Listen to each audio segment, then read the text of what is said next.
Question set 5. The Board of Directors of New Vision Academy has decided to computerize the information of all the teachers in the educational institution. This software is being developed by Tharaka Software Solution. Assume that you are working as a senior software engineer in this company and you and your team are responsible for creating the database of this software. Create the database according to the instructions given to you as follows. So in here the first question is create a database called New Vision Academy to store teachers' data.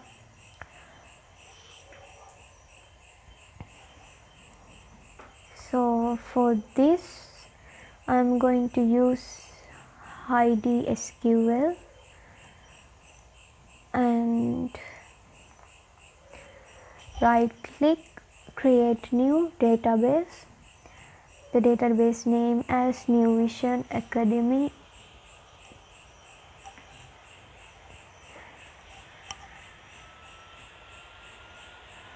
and you can see the database has created.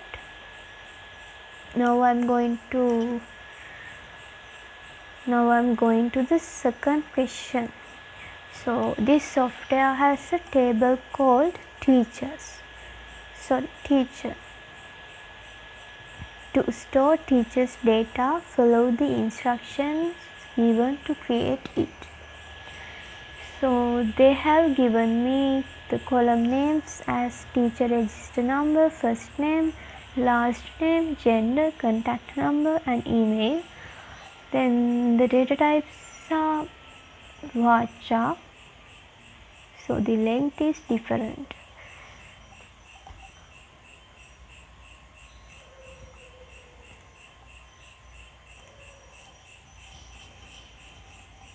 Now I am going to make the first table name teacher. Now I am going to name the table as teacher, and I am going to add the first column name teacher register number, and here I set the data type as Vacha because a user can enter numbers, letters or any special characters, and I set the length as 10 because the register number contain small short characters, so small number of characters. Then for the first name I set the data type as Vacha and the length as 45, and for the last name I set the data type as Vacha and the length as 45. Then the fourth column is gender. I set the data type as Vacha and the length as 10. And the last one is contact number. So there I set the data type as Vacha and the length as 10 because the phone number contains 10 digits. Then the last is email. So for that I set the data type as Vacha and the length as 60. You can see I am removing the ticks from allow null. Allow null means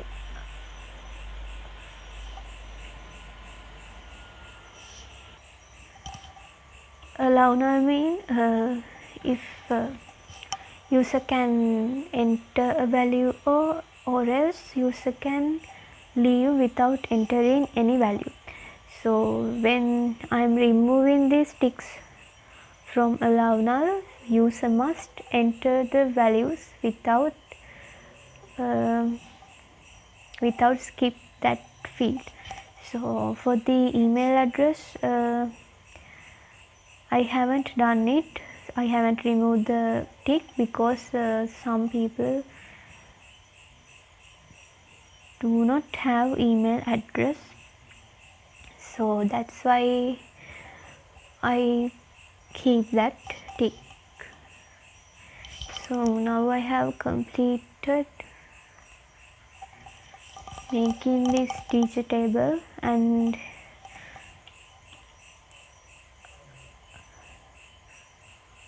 I set the primary key as teacher register number because register number won't repeat. So because of that, I set the register number as the primary key. When comparing to the other fields, it may be repeat. So the suitable one is teacher register number. So I set that as the primary key of this table. So you can enter all the details relevant to the teacher in this table. And I have completed creating teacher table, and we move to the second one. And you can see there the table I have created.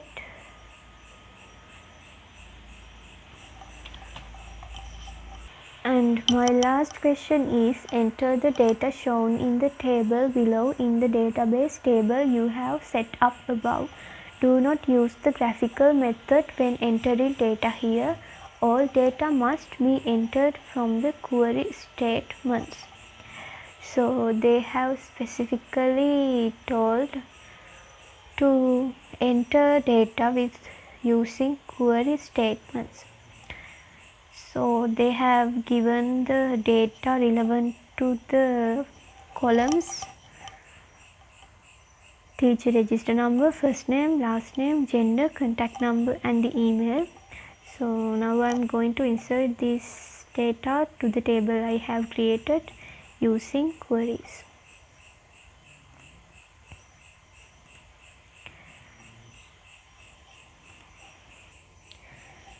So to enter the data for the first row, then you can see the way insert into. So first you have to mention the database name and the table name, and I have then open curly brackets, then put the column names in order: teacher register number, first name, last name, gender, contact number, and email. So if you haven't put it in order, you can't enter the data and error will come. So you have to enter the column names and values in order. You can separate the column names by a single comma,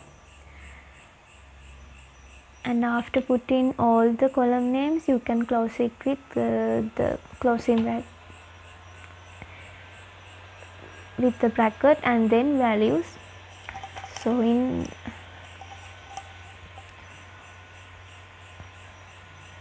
a ordered way you can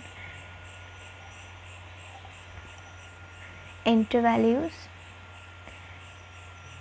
So you have to enter each value in a single comma,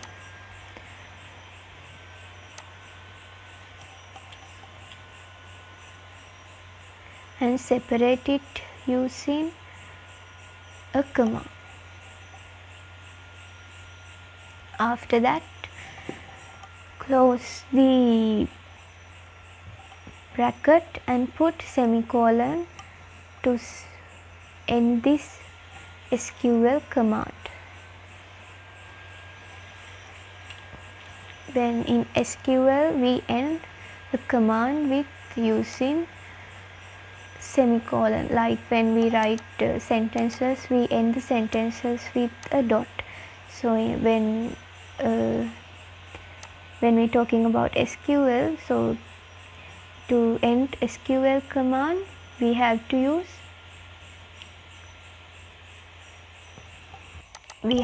semicolon.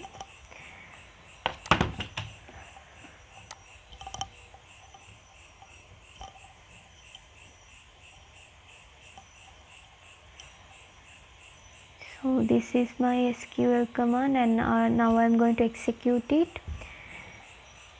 Then you can see the data is entered to this table. So I have entered the data to this table with using SQL command, and like this way I am going to enter the all data they have given me, like the way I have done before.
now you can see that I have entered the 10 records for this table using SQL command. I think